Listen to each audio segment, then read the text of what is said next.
This week, we're joined by retired NASA astronaut Susan Kilrain to discuss an intriguing book which she is now working on. Yep, it's going to be called After the Trailblazers, and it's about the shards of glass that remain which can still hinder those who follow the breakers of the glass ceilings.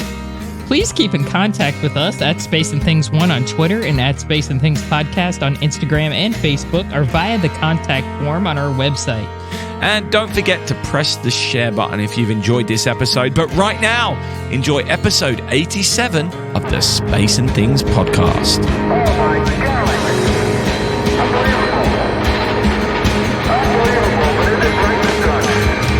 You're listening to Space and Things with Dave Giles and Emily Carney.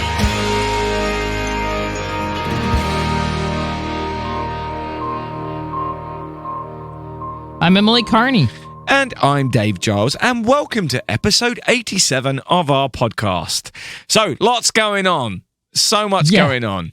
Next week, we're going to be having a week off. The podcast is still going up, but there'll be no news because, Emily, you're off to Houston, right? Yes, I'll be in Houston next week. I'm doing some stuff with Celestius, and I'm going to the Space Hipsters trip this weekend. We're going to the Oklahoma Science Center and some other places in the area. So I'm really excited. It's going to be really awesome. And I know you're doing some things too. Yeah, I'm heading to the events that Christina's organised. So there's the event on Monday at the Science Museum. There's a panel. I think there's still some tickets left. So this is a free event from 2:30 till 3:45 on Monday, Bank Holiday Monday at the Science Museum, completely free. On the panel, Charlie Duke, Nicole Stott. Our guest today, Susan Kilrain, Dr. Cyan Proctor, Dr. Soyeon Yi, Naoko Yamazaki, and Poppy Northcutt. So that's pretty cool lineup. Yeah. So I'm very excited about that. And then the next day, there's the big gala, and Christina's got me taking photos. So I'm going to be there working, taking a load of photos, which is pretty cool. And then on the Wednesday, we've got the after party, which I'm going to be performing at, which is amazing. So yeah, it's going to be an exciting few days. So as a result, we're not recording. That is so exciting. That's awesome. I can't wait to see everything from that. That's going to be really cool. I know. I also want to sneak a quick plug in for the May 4th.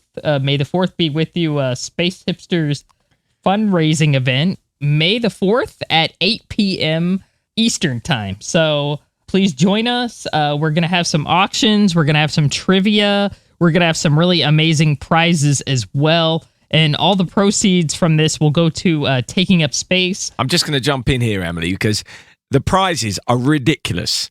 So amazing. And anyone who pays the entry fee, which is $10, which goes to Taking Up Space, gets included in this prize draw. And every time Lois Honeycutt posts one of these prize lots that are available to win, my mind is blown. They're incredible. For $10, you can win some absolutely amazing stuff. And you're helping a good cause as well. Taking Up Space, an amazing charity, one of our favorites. Space Hipsters do loads and loads for it. We had the founder, Serena, on the podcast back last May, episode 37. Go and check it out if you're not sure what that charity is all about. But in essence, they send Native American girls to space camp. And that is very, very, very, very cool. So it was a great night last year. I'm sure it's going to be amazing this year. I won the quiz last year. I'm hoping that I'll be back in time for my event to be able to take part again because I want to get Jar Jar back. Yes, the trophy, Jar Jar Binks, sitting over there. If I don't win, I'll send him on to whoever the winner is. Anyway, it's going to be great. Yeah. So please check out that event. Check it out in the show notes. Anyway, I think it's time we get on with today's main event. So, Susan Kilrain joined the Navy in 1985 and was designated a naval aviator in 1987, eventually completing test pilot school and logging over 3,000 flight hours in more than 30 different aircraft. She reported to Johnson Space Center in March 1995, and after completing her training, she worked technical issues for the Vehicle Systems and Operations branch of the Astronaut Office. She flew 2 space missions, STS-83 in April 97 and STS-94 in July 97. You'll hear more about that later. She logged over 471 hours in space and became the second female to pilot the space shuttle after Eileen Collins first achieved that feat in February 1995. Kilrain retired from the astronaut office in December 2002 and from the Navy in June 2005. We recently found out she started writing a book called After the Trailblazers for women in traditionally male-dominated fields. It mainly covers how even though the first women have broken the glass ceiling, the shards of glass still remain to hinder the women who follow. Kilrain, by her own admission, was never the first to do anything, but followed many as an aerospace engineer, a Navy jet pilot, and astronaut. So she is perfectly positioned to write such a book, and I'm very much looking forward to reading it. Yeah, me too. And so we very much hope that you, our listener, enjoy this interview with Susan Kilrain. So you ever been to Disneyland? Affirmative. Oh, it's definitely an e-ticket. Roger that, Sally. So welcome, Susan, and thank you so much for joining us today. So let's just set the scene. You're one of the only women in spaceflight history to pilot the space shuttle. What were the steps that you took to get to that point, and was astronaut something you always aspired to? There were 3 women that piloted the shuttle, and I was the second and the only one from the Navy. All of the shuttle pilots came from the military test pilot community, and I was a Navy pilot, and the whole reason I joined the Navy was to become an astronaut. I had set my sights on that a long time ago. So you also attended and graduated from U.S. Naval Test Pilot School before your astronaut years. Obviously, you said you were the only Navy woman to pilot a shuttle mission. So what was that experience like, you know, being a young woman and probably being one of the only young women to be at Naval Test Pilot School? Actually, there were other women there, but not in my class, and no pilots. There weren't any women pilots. There had been a couple of women pilots that had come through test pilot school, but I was coming through as a jet pilot and specifically wanted to get to NASA. So I didn't know personally any women who had done this or gone this route. And the timing was very interesting because I arrived at test pilot school shortly after the Navy's big Tal Hook Scandal, if you're familiar with the Tal Hook Scandal back in the early 90s. And so women naval officers weren't thought of very highly in the wake of that whole scandal because it was a woman Navy helicopter pilot who had brought it all to light. So I was kind of facing that, I don't know, animosity, I guess would be a great word to say, that the men sort of experienced a lot of animosity towards women aviators at the time. All right. So you're working on a new book called After the Trailblazers about women's issues in male-dominated fields. Now, tell us a little bit about what motivated you to write such a book and what its objective is. Yes. After the Trailblazers is kind of a compilation of my experiences, and it will include interviews from other women. But the reason I got started on this is, you know, I did all of this 20, 30 years ago. And I thought, wow, you know, women have really come a long way and most of the issues had gone away. But the more I got to talking to young women in male-dominated fields when I go out and do motivational speaking engagements, is that it hadn't really changed all that much. They're still facing all the same issues that I faced decades ago. And in some cases, it's even gotten worse. You know what I'm saying? And so I thought that perhaps the things that I learned sort of trying to fly in under the radar, not make any waves, and yet also, you know, when it required me to say something, if something was not right, then I would say it. But for the most part, I set my goals, and most everything that was going to get in my way of my goals, I sort of let, you know, just drop off my back and not worry about too much. Well, we have a question from one of our Patreon subscribers, Brittany Phillips, which is quite relevant at this point. She's also been a guest on this show a couple of times, and in fact is trying to get a way into the aerospace industry. Now, she asked, how important is it to continue pushing even though you may not be first at something? How does it still make an impact on the younger generations? Yes, Brittany, this is a great question. Nobody's the first anymore, pretty much. I mean, most first women or has taken place, at least for women. There's still other first in the women of color or LGBTQ communities. But for women, most of the firsts have been achieved. And that doesn't make it any easier for all of the women that follow after them. And sometimes it makes it harder because you're not getting that motivation by everybody. You're going to be the first and yay, and have a big cheerleading section. But it is so critical that women still reach out to achieve their goals in whatever field they want to be in. And it's going to take many women to reach all levels of the structure at a corporation or in a type of work field, so that there are mentors at every level and they can help bring other women behind them.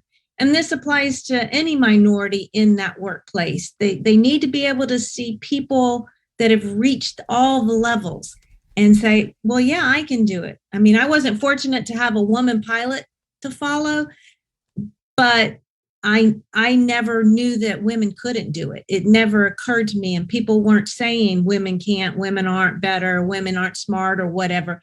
But that's not the case anymore. I think that women are getting bombarded from all different sides on how they may not be good enough. And we need to take the self-doubt out of it and go off to achieve your goals.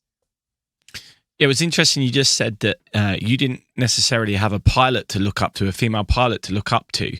But did you have a female role model or mentor, as you said, that you got advice from or turned to when you needed it in your personal journey? In the early years, I didn't have that female role model that had done what I had done. I had a math teacher in middle school who made math just light up in my brain. And I fell in love with math because of her. And so, no, all the women I knew were teachers, stay-at-home moms, nurses, but I had male mentors who were encouraging of me, who said, yeah, you can do it. There's no restrictions in becoming an astronaut. Sally Ride didn't fly till I was in college, but she was selected in the early 80s. And so by the time the early 80s came about, at least I knew a woman could become an astronaut.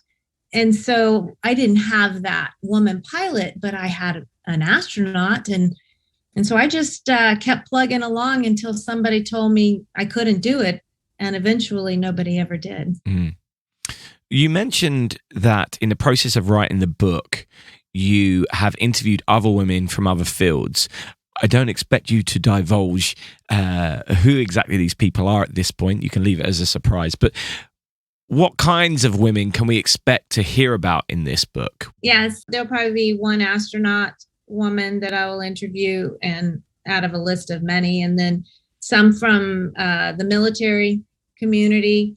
But I'm also looking forward to outside of those communities. Like I know a woman, she's in finance and investments, and she's young and has just kind of gotten going, and what kind of prejudices, being in a boardroom filled with old white men, how that feels, and if she's struggling at all. And then there's hopefully some higher well-known people, but I'm hoping to use some of my contacts. I think it's interesting, along with other firsts, we have our first female vice president. Of course. And I'm watching carefully, because one of the things I have discovered personally and looking at other people is that when the first comes through, everybody's watching like with an eagle eye on how that person does.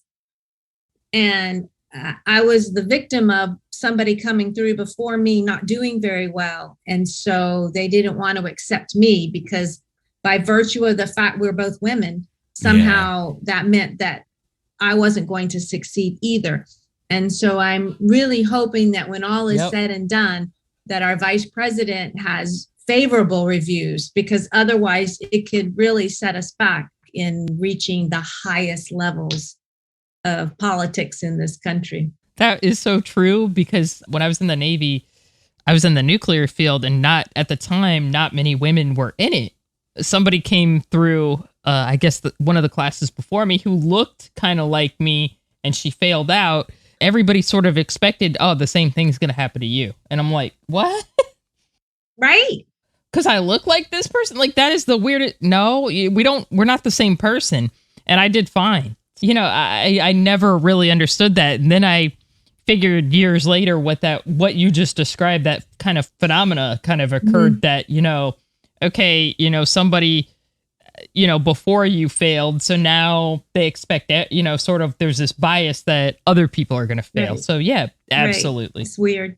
So weird. It is. So what things do you think as a community and as individuals we can do, and you've touched a little bit on this, what are the kinds of things we can do to make the space industry, you know, more inclusive and welcoming to women? I think the space industry is actually kind of ahead of some of the other industries, at least at NASA. For me, it was like a breath of fresh air. I felt totally welcome. And I don't think ever did my gender come into question, or it never was really brought up. Only the media would bring it up, you know, when I was going to fly, and a woman pilot, and you know, they would ask the silliest questions. But NASA itself seemed to have totally accepted women by that point. I think you're going to find it perhaps maybe in other space organizations, like your big corporations that are now up and coming. I'm not pointing fingers. I'm saying like your SpaceXs or whatever. Those types of companies probably still have a ways to go, as in corporate America as well. Firefighters. I mean, there's so many places where women aren't generally accepted, and the numbers are so small that it's hard to have a whole team, you know, pushing you up, pulling you up. And it's important that we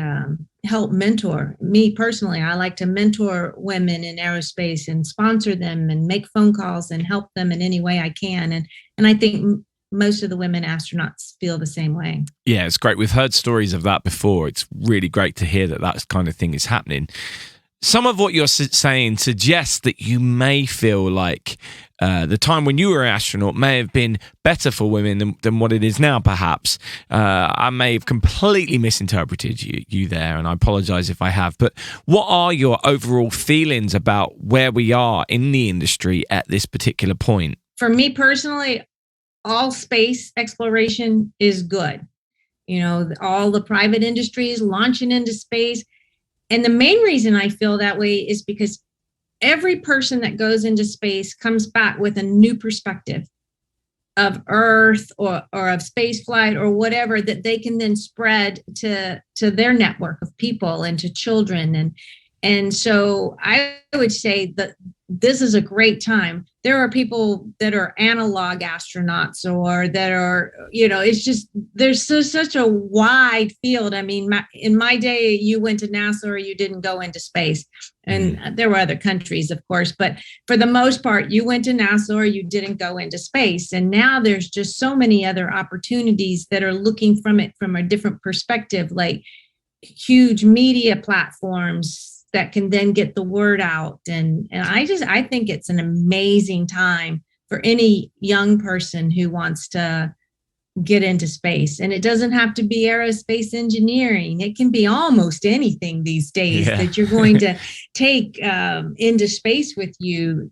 Arts become a big one, and just anything can be applied to the eventuality of possibly putting colonies on the moon or on Mars. You're going to need everybody to participate, you know, all kinds of fields. So it's exciting. I would not want to discourage anybody if they have a dream to go to space. And while you mention all of those things, if the call came in, would you go again? My husband would send me. Oh, no. Now that my kids have gotten past the age where I feel like they need my every moment, I would definitely consider a trip into space. Excellent. That's awesome. All right. This is a little off topic from what we were discussing in our interview, but to my knowledge, you're one of the first astronauts, or one of the only astronauts to refly a space shuttle mission. Can you tell us a little bit about that? That's kind of a fascinating story in itself. Yeah, it's 7 of us because we were a crew of 7, and we launched in April. And we had an emergency and had to come home after a few days because we no longer met the criteria to stay in space. So we came home, and right away they said our mission was too important not to do, and they were going to relaunch us. So they managed to turn the shuttle around in 3 months, and we launched again 3 months later.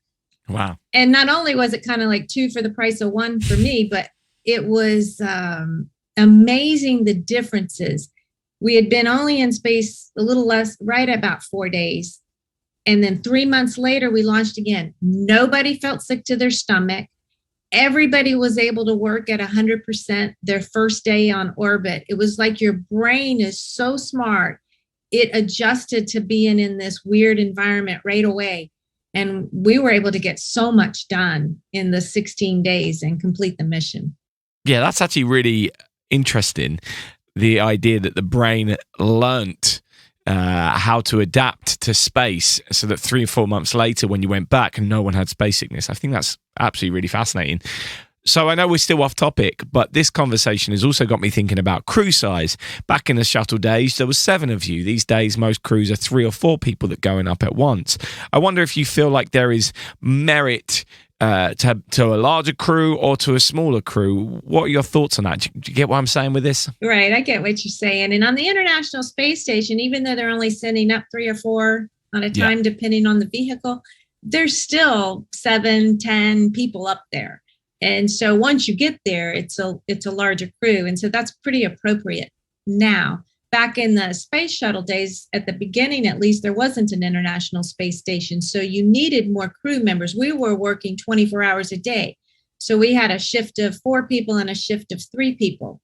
And you needed 7 people to really complete a 24-hour-a-day science mission. And so it totally made sense in the space shuttle era. Now, with the way that they're doing things, a smaller crew means you don't have as much weight to take in space. And so your rocket can be smaller or be more powerful to take more payload to space. So there's actually a purpose for both.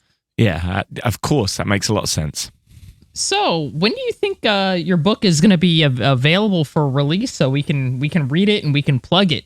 It's interesting. One wouldn't think that COVID would have affected the publishing world, but apparently it has a lot. Wow. All the way from a paper shortage to too many people, I guess, were coming out with books during COVID. And so the publishers are overwhelmed and backlogged. And so it'll be a little longer than I had thought, because I had thought it would have been this fall, but I think it's going to be more like a year out.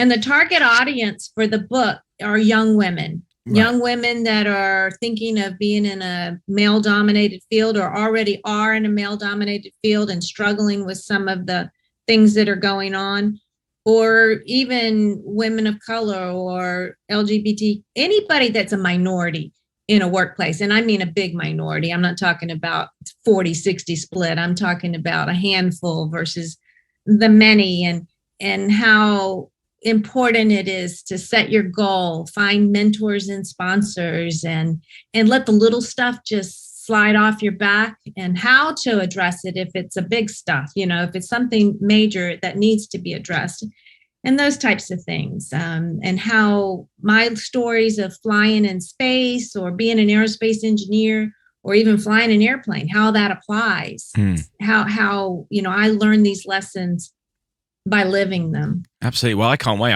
I hope the publishers pick it up quickly enough, because I'm excited about reading this as well.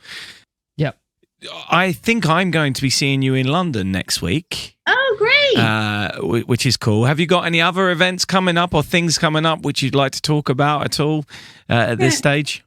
Well, the big one is the Aim Higher Gala, or the whole event. I think it's 3 or 4 days worth of events there that I will be at. And that's what I'm focusing on right now. I do some other stuff. I have a cruise that I'm going on where I'm the guest lecturer. Oh, wow.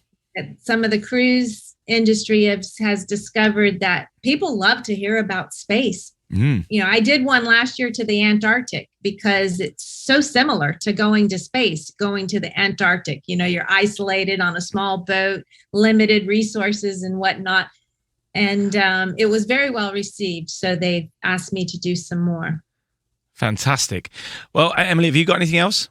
I don't think I have anything else. It's really awesome to hear from another Navy vet about these issues, because, you know, when I was in, I just thought I was nuts. You know, like, oh man, I must be the only person who feels like this. And when I talk to, you know, people like you, I'm like, okay, I wasn't the only one. Thank God.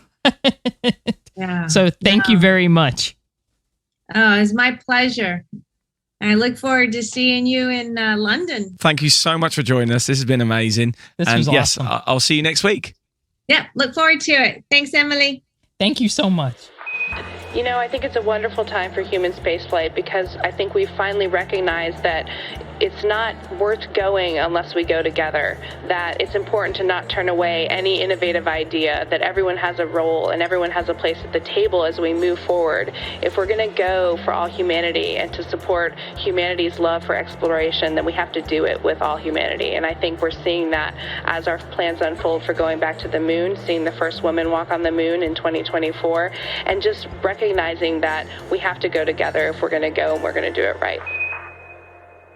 That was absolutely a fascinating conversation we had with Susan Kilrain, because, and I hated doing this because I didn't want to talk over her at all. You know, this is a legend, you know, and I don't have the same stature in the industry as she does, because this was truly somebody who is one of the first people to do something. She's very humble in the interview.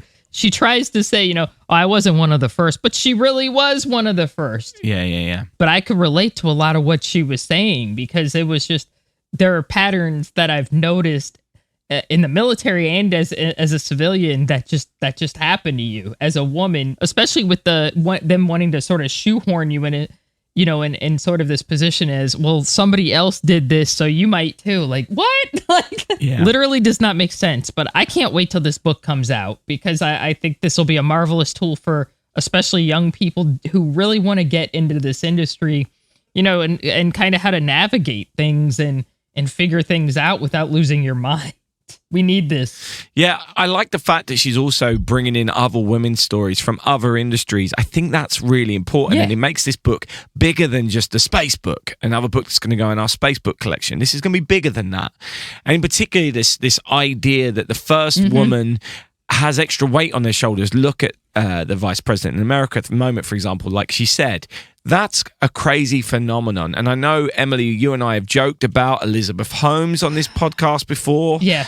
But the new docuseries that was been on Disney Plus that I just watched ends by saying that any woman who's now applying for funding in the tech world is struggling because of what Elizabeth Holmes did, which is just crazy.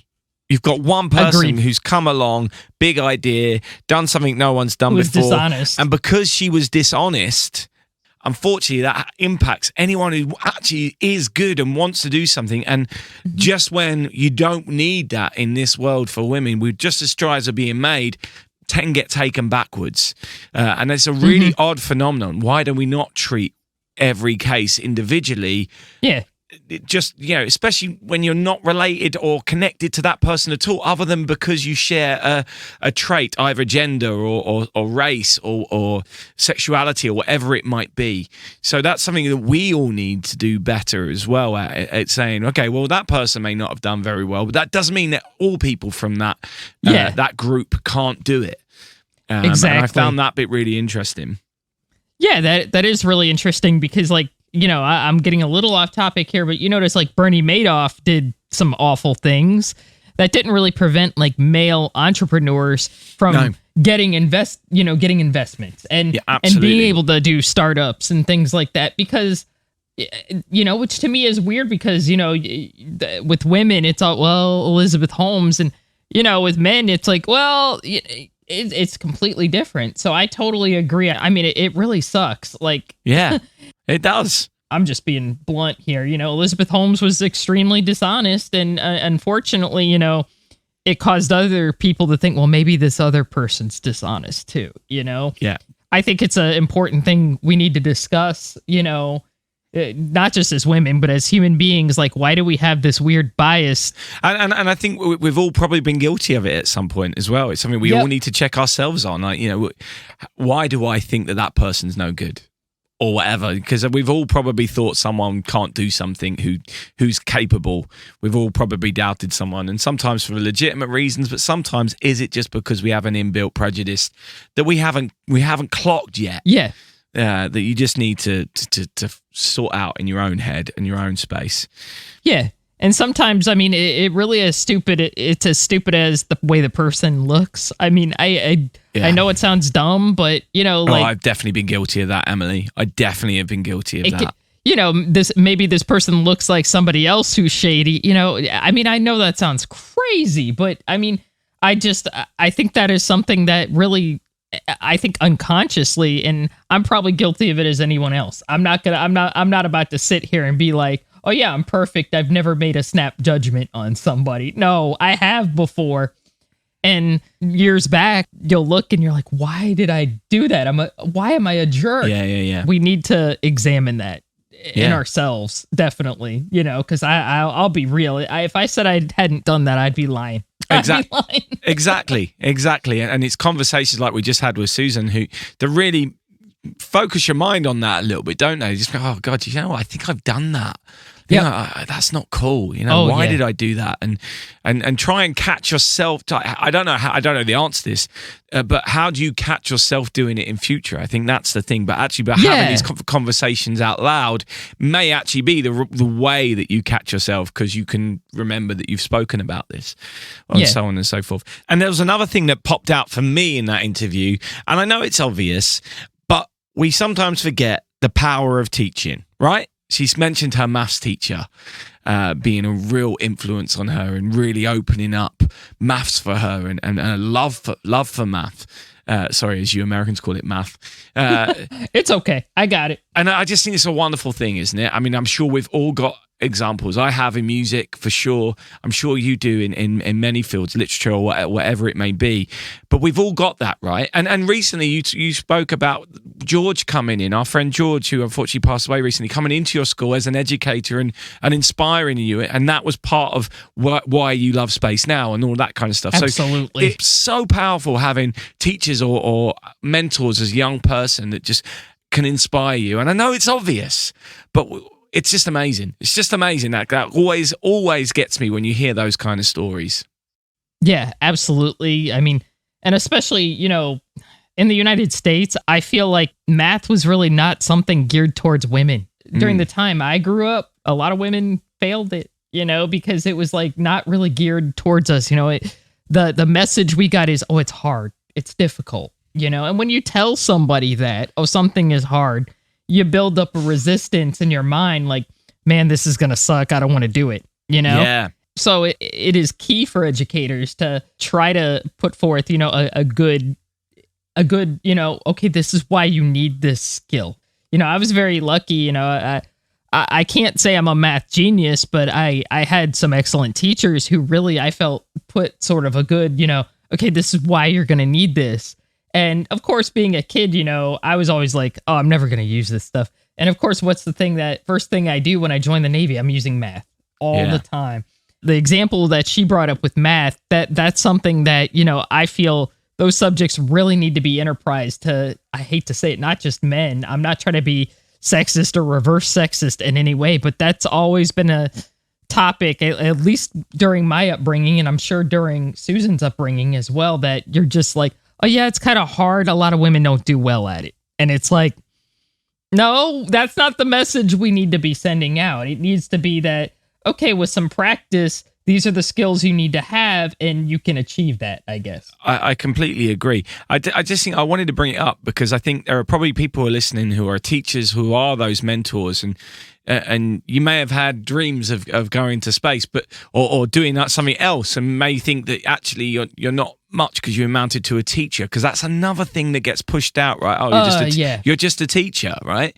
Well, actually, that's such a powerful position, and you do your job as well as you're probably doing it is probably inspiring someone who's going to go to space or change the future or something like that. So we undervalue teachers so much, and I think we need to all examine that as well. I agree. That interview really highlighted that again. Yeah, I agree totally. I feel like teachers all over the world, I mean, not just in the United States.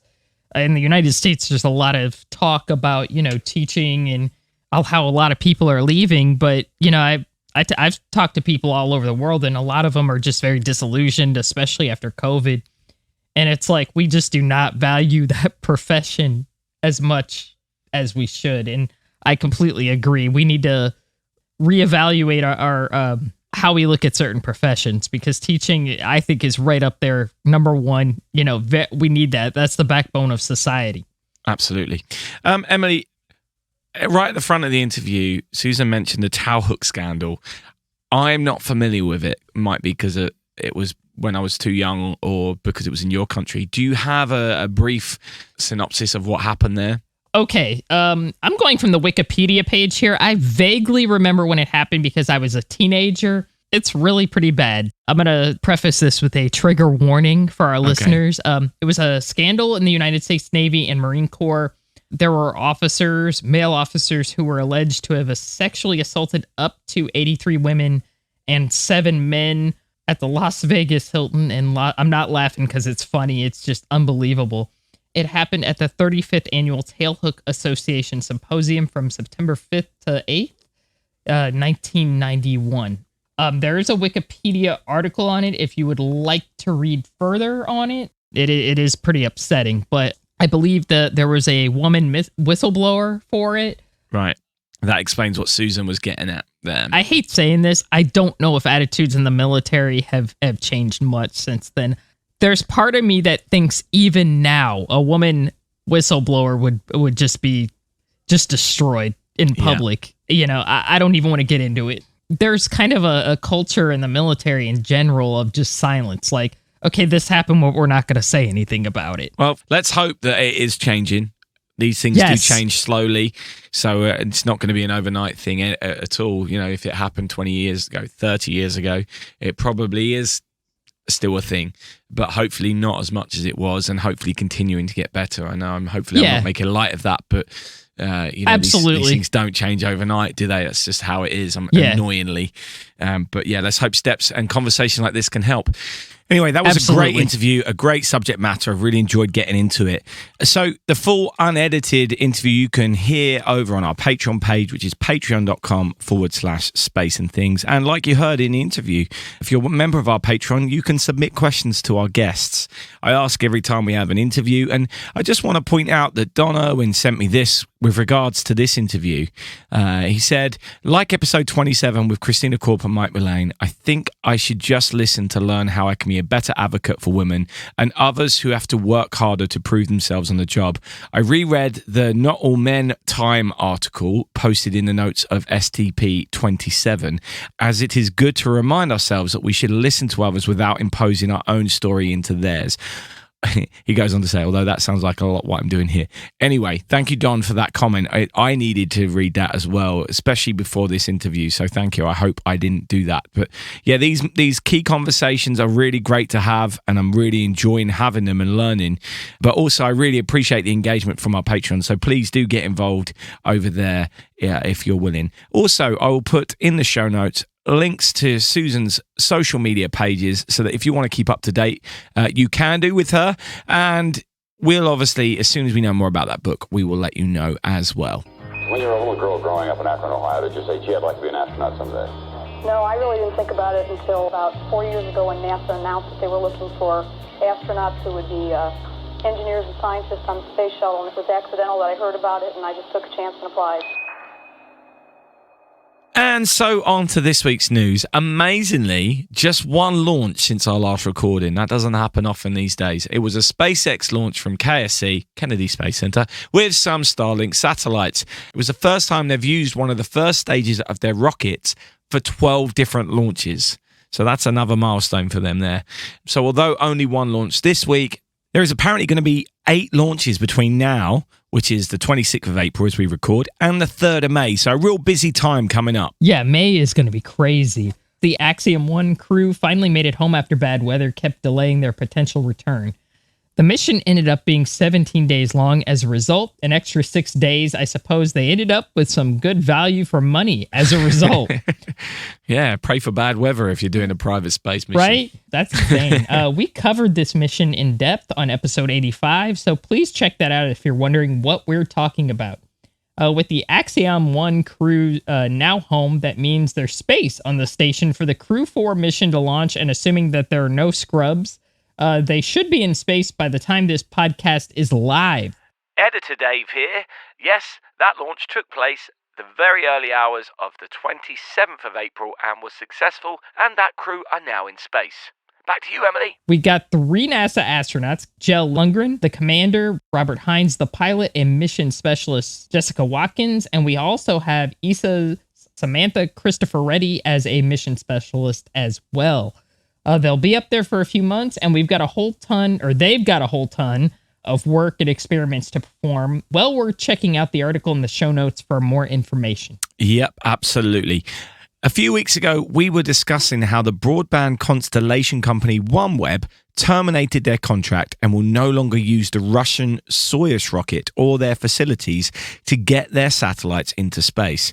Well, they've moved quickly and have announced that they're going to be working with the Indian Space Research Organization and SpaceX to get the remainder of their satellites into orbit. SpaceX, I guess, was fairly obvious, but it's great that they're also partnered with another spacefaring nation to help their program. So plenty of launch work to go around at the moment with lots of different companies and lots of different countries. I could totally see why you assigned the next story to me. I totally understand, so I'm going to try to get through it as best as I possibly can. Look, it's just how it panned out. That's all I'm going to say. All right, let's try to get through this. Meanwhile, after a decadal survey led by the National Academy of Sciences, NASA have been advised to plan a multi-year orbital tour of Uranus with launch windows opening in the early 2030s, with the probe arriving 12 to 13 years later. Wow. Sorry, Emily, I just got a bit distracted. Where's that probe arriving? Uranus. The only time it's been visited before was during a brief... I'm really trying here. I can't do it. During a brief flyby, Uranus had a flyby of Voyager 2 on January 24th, 1986, so this is long overdue. On a serious note, I remember when that happened, and it was really, unfortunately, overshadowed by what happened a few days later. So nobody really, enjoyed that. You know what I'm saying? Because Challenger happened a few days later, but... Oh, of course. It kind of just went under the radar. Nobody was, excited about it, you know? It's kind of sad. Planetary missions like this yield so much. The images we've had from the likes of the Juno and Cassini missions to Jupiter and Saturn have taught us so much and have shown us those worlds in detail like never before. So it's about time Uranus got that treatment. Isn't it crazy, isn't it? After all these years, that doesn't get old, does it? No. It's still always an obvious joke. Yeah. But it's still always amusing. I wish they'd never named it that, man. They could have given it maybe Neptune 2. I don't know. Maybe Neptune again. Poseidon again. I don't know. Something, because it kind of looks like Neptune, except, it's bluish and it's, yeah. They could have given it a different name, but whatever. Yeah. And on that note, I think it's time to go. Yes.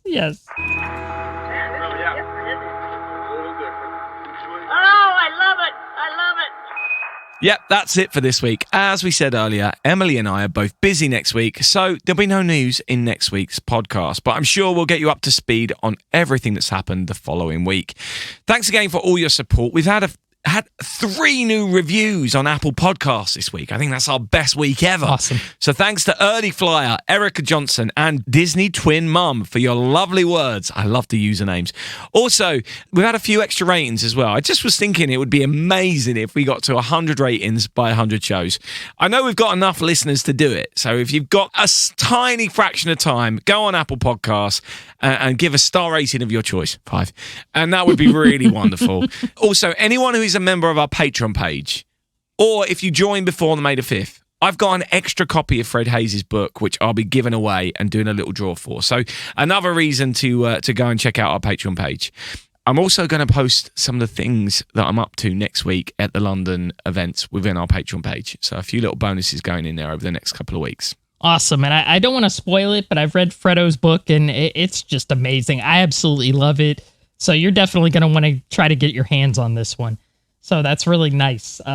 Thank you all for your support, and I hope you enjoy next week's interview as well. We recorded it today, and it was pretty inspiring. Until next time, don't forget, in space, no one can hear you mean. Space and Things has been brought to you by And Things Productions.